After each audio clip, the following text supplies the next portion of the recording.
ठीक है बच्चों, अब आ जाओ आप केस 3 पर। केस 3 में क्या है कि if a1 upon a2 is equal to b1 upon b2 is equal to c1 upon c2, this implies that lines represented by equation 1 and 2 are coincident and there exist infinitely many solutions and hence system of equation 1 and 2 are consistent। इसका क्या मतलब है कि तुम ऐसे देखो, अगर a1 upon a2, b1 upon b2 और c1 अपॉन c2 ये तीनों इक्वल है, इसका मतलब क्या है कि coefficient of x upon coefficient of x in first equation upon coefficient of x in second equation is equal to coefficient of y in first equation upon coefficient of y in second equation is equal to constant term in first equation upon constant term in second equation. ये आपस में equal है। तो ऐसा कब होगा? ऐसा तभी होगा ना कि जब तुम किसी भी या तो 1 इक्वेशन या तो 2 इक्वेशन किसी को भी एक कांस्टेंट से मल्टीप्लाई कर दो। जैसे देखो तुम मेरे पास फर्स्ट इक्वेशन है, इसको मैंने 2 से मल्टीप्लाई कर दिया, तो 2 से मल्टीप्लाई किया तो हमें सेकंड इक्वेशन मिल गया। अब यहाँ पे क्या है, a1 upon a2, b1 upon b2 और c1 अपॉन c2 ये तीनों आपस में इक्वल है, तो इक्वल हो गया। तो तुम इसमें ये जो फर्स्ट इक्वेशन और ये जो सेकंड इक्वेशन है ये दो डिफरेंट इक्वेशन नहीं है, ये दोनों सेम ही इक्वेशन है। इक्वेशन को अगर तुम किसी कॉन्स्टेंट से मल्टीप्लाई करते हो तो इक्वेशन थोड़े ना चेंज हो जाता है, इक्वेशन तो चेंज होगा नहीं। इसका क्या मतलब हुआ कि ये दो इक्वेशन देखने में तो बस डिफरेंट लग रहा है बिकॉज एक्स और वाई का कोफिशिएंट डिफरेंट है, बट ये दोनों है एक ही इक्वेशन। तो अगर एक इक्वेशन है तो अगर तुम दोनों को एक्स वाई प्लेन पर प्लॉट करोगे तो ये क्या होगा, आपस में ओवरलैप कर जाएगा। मीन्स अगर तुम लाइंस है, ये दोनों लाइंस आपस में क्या होगा, कोइंसिडेंट होगा। तो लाइंस कोइंसिडेंट होगा तो इसका मतलब क्या है कि ये एक्चुअल में दो लाइन नहीं एक ही लाइन दे रखा है। तो लाइन अगर कोइंसिडेंट हो गया तो हमें क्या मिलेगा, infinitely many solution, infinitely many solution. तो इसको तुम ऐसे बोल सकते हो कि both the lines represented by equation 1 and equation 2 are coincident, actually both the lines are same, ठीक है, and there exist infinitely many solution. अच्छा, यहाँ पे मैंने एक बात और तुम्हें डिस्कस करना है कि इस जो हम लोग सिस्टम ऑफ इक्वेशंस को सॉल्व कर रहे हैं तो इसमें इन्फिनाइटली मेनी सॉल्यूशंस दो टाइप से मिल सकता है। पहला टाइप क्या होगा कि इन्फिनाइटली मेनी सॉल्यूशन हमें एक स्ट्रेट लाइन पर मिले, और दूसरा टाइप क्या होगा कि इन्फिनाइटली मेनी सॉल्यूशन हमें एक प्लेन पर मिले। तो अभी का जो केस है ना हमारा ये केस 3, इसमें हमें इन्फिनाइटली मेनी सॉल्यूशन जो मिल रहा है ना वो एक लाइन पर मिल रहा है। तो जब भी हमें इन्फिनाइटली मेनी सॉल्यूशन एक लाइन पर मिलेगा तो हम उस इन्फिनाइट सॉल्यूशंस को लिखने के लिए एक सिंगल पैरामीटर यूज़ करेंगे, और जब भी हमें इन्फिनाइटली मेनी सॉल्यूशन एक प्लेन पर मिलेगा तो हम उस इन्फिनाइटली मेनी सॉल्यूशन को लिखने के लिए डबल पैरामीटर यूज़ करेंगे, दो पैरामीटर्स यूज़ करेंगे। क्या मतलब है वो तुम ऐसे अभी देखो। मान लो एक मैंने ले लिया equation x plus y plus 1 is equal to 0, ये फर्स्ट इक्वेशन लिया, इसको मैंने 3 से मल्टीप्लाई करके 3x plus 3y and plus of 3 is equal to 0 कर दिया। तो ये दोनों इक्वेशन तो एक्चुअली में सेम है। तो अगर मैं इसको एक एक्स वाई प्लेन पर प्लॉट करूँ तो मुझे क्या मिलेगा, ये पहला इक्वेशन तो दूसरा भी ये इक्वेशन, ये लाइन तो कॉन्साइड कर जाएगा। तो अब इस लाइन पर जितने भी पॉइंट्स होंगे वो सारे पॉइंट्स क्या होंगे, इसको भी सेटिस्फाई करेंगे और इसको भी सेटिस्फाई करेंगे। समझ रहे हो ना बात को? तो दोनों को सेटिस्फाई करेंगे तो हमारे पास क्या होगा, इस सिस्टम ऑफ इक्वेशन का हमें सॉल्यूशन क्या होगा, इन्फिनाइट सॉल्यूशन। तो इन्फिनाइट सॉल्यूशन को हम क्या बोलते हैं, कंसिस्टेंट ही बोलते हैं। तो अब इसके इन्फिनाइट सॉल्यूशन को लिखेंगे कैसे? मैंने बोला कि इन्फिनाइट सॉल्यूशन हमें कहाँ मिल रहा है, कि स्ट्रेट लाइन पे। तो उस इन्फिनाइट सॉल्यूशन के लिए तुम क्या करो कि कोई भी एक इक्वेशन ले लो, फर्स्ट या सेकंड में से कोई भी एक ले लो। मान लो हमने फर्स्ट ले लिया, फर्स्ट इक्वेशन क्या, x plus y plus 1 is equal to 0। इसमें से तुम या तो x या तो y किसी एक को लैम्डा मान लो, पुट किसी एक को लैम्डा मान लो। मान लो हमने x को लैम्डा मान लिया तो y क्या होगा, 1 minus lambda, minus 1 minus lambda. तो हमारा जो सॉल्यूशन क्या होगा, lambda comma minus 1 minus lambda, where lambda belongs to R. तो इसका क्या मतलब है कि तुम लैम्डा का वैल्यू चेंज करते जाओ, तुम्हें क्या मिलता जाएगा, ये जो सिस्टम ऑफ लैम्डा का वैल्यू चेंज करते जाओ तो तुम्हें डिफरेंट डिफरेंट एक्स और वाई के वैल्यूज़ मिलते जाएंगे, और वो सारे एक्स और वाई के वैल्यूज़ ये इक्वेशन 1 और इक्वेशन 2 दोनों को सेटिस्फाई करेंगे। फॉर एग्जाम्पल, एक एग्जाम्पल ले लिया, put lambda is equal to 1, हमने लैम्डा का वैल्यू 1 ले लिया, देन हमारे पास पॉइंट क्या मिल गया, 1 कॉमा माइनस 2। अब ये जो 1 कॉमा माइनस 2 है ये इक्वेशन 1 को भी सेटिस्फाई करेगा, 2 को भी सेटिस्फाई करेगा, देख लो करके। x की जगह फ्रॉम 1, y की जगह -2 + 1 डाला हमने, क्या आ गया देख लो 0, सेटिस्फाई कर गया। फ्रॉम 2 इक्वेशन 2 से देख लो 3 है, x की जगह क्या डाला 1 + 3, y की जगह क्या डाला -2 + 3, ये क्या हमें मिल गया 3 + 3 6 -6 = 0। ऐसे करके तुम लैम्डा का वैल्यू 2 डालो, फिर वहाँ से हमें एक x और y की वैल्यू मिल जाएगी, वो x और y की वैल्यू दोनों को सेटिस्फाई करेगी। फिर तुम लैम्डा का वैल्यू -1/8 डालो, वहाँ से भी x और y की वैल्यू मिल जाएगी, तो वो भी x और y की वैल्यू दोनों इक्वेशंस को सेटिस्फाई करेगी। ठीक है, तो ये सब बात आप जानते होंगे किससे, 10th क्लास से। इसमें कोई नई बात नहीं है, अभी तक तो कोई नई बात नहीं है। तो केस 3 हमारा क्या हो गया, केस 3 जो हमारा वो कंसिस्टेंट हो गया and have infinitely many solution. इसी बात को मैंने यहाँ पे बताया, देख लो एक एग्जांपल में x + y = 4 लिया। इसमें हमने क्या किया कि दो इक्वेशंस लिया ना हमने, इक्वेशन 1 एंड इक्वेशन 2 में x + y 4 लिया एंड 2x + 2y = 8 लिया। हमने a1/a2 b1/b2 और c1/c2 कैलकुलेट किया, हाफ मिल गया हमें। तो इसका मतलब क्या है कि ये कंसिस्टेंट है और इन्फिनाइटली मैंने सॉल्यूशन है। तो हमने कोई भी एक इक्वेशन उठा लिया, x + y = 4 उठा लिया, x का वैल्यू 0 लिया तो y का वैल्यू क्या मिल गया 4। तो x = 0 and y = 4 is one of the solution.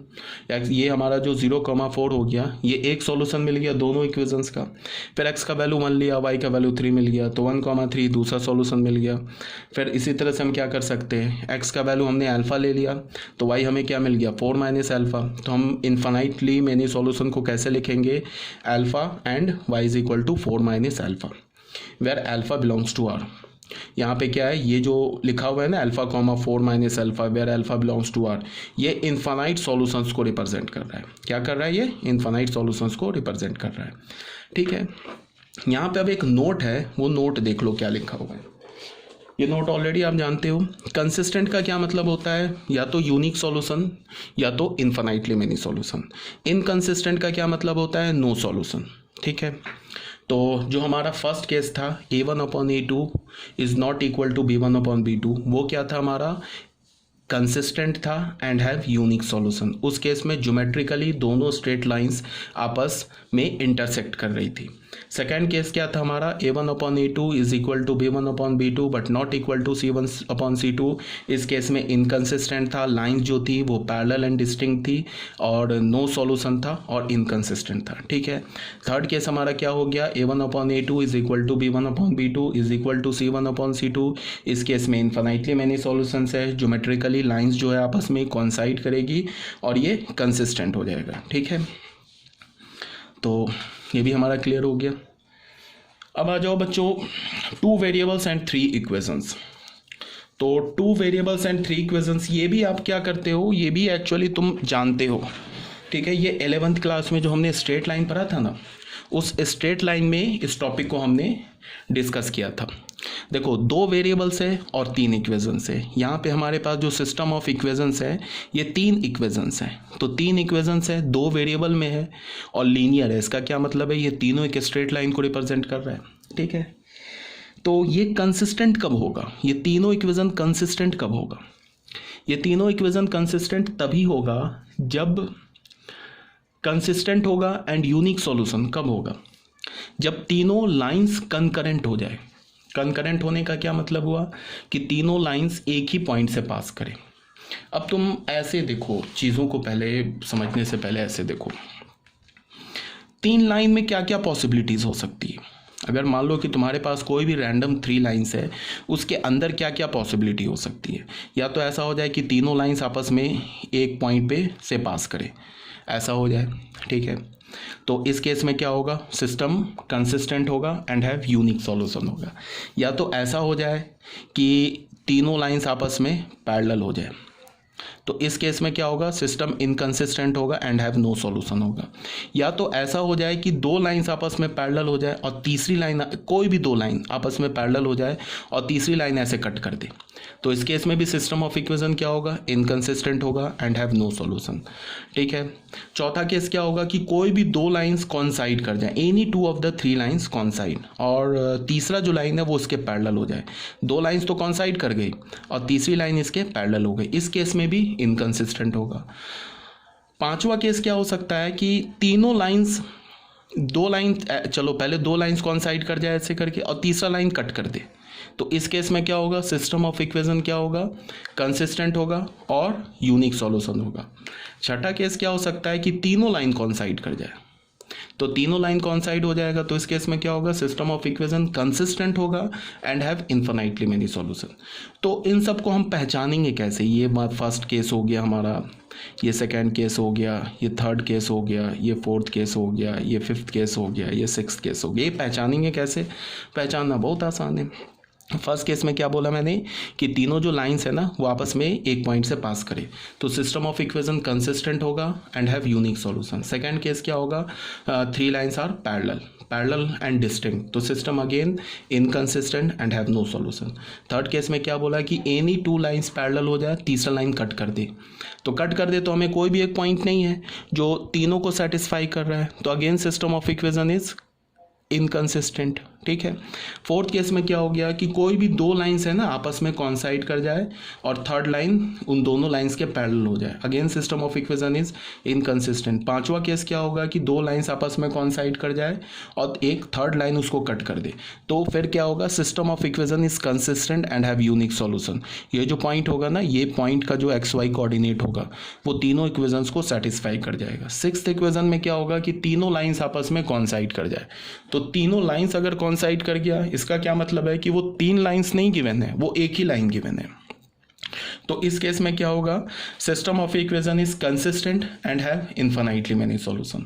तो इन्फिनाइटली मेनी सॉल्यूशन कहाँ मिलेगा, इसी लाइन पर मिलेगा ना, और वो जितने भी इन्फिनाइटली मेनी सॉल्यूशन है किस लाइन पर मिलेगा, कि स्ट्रेट लाइन पर मिल रहा है। इसका क्या मतलब है कि इस केस में जब हम इन्फिनाइटली मेनी सॉल्यूशन लिखेंगे तो एक सिंगल पैरामीटर यूज करेंगे।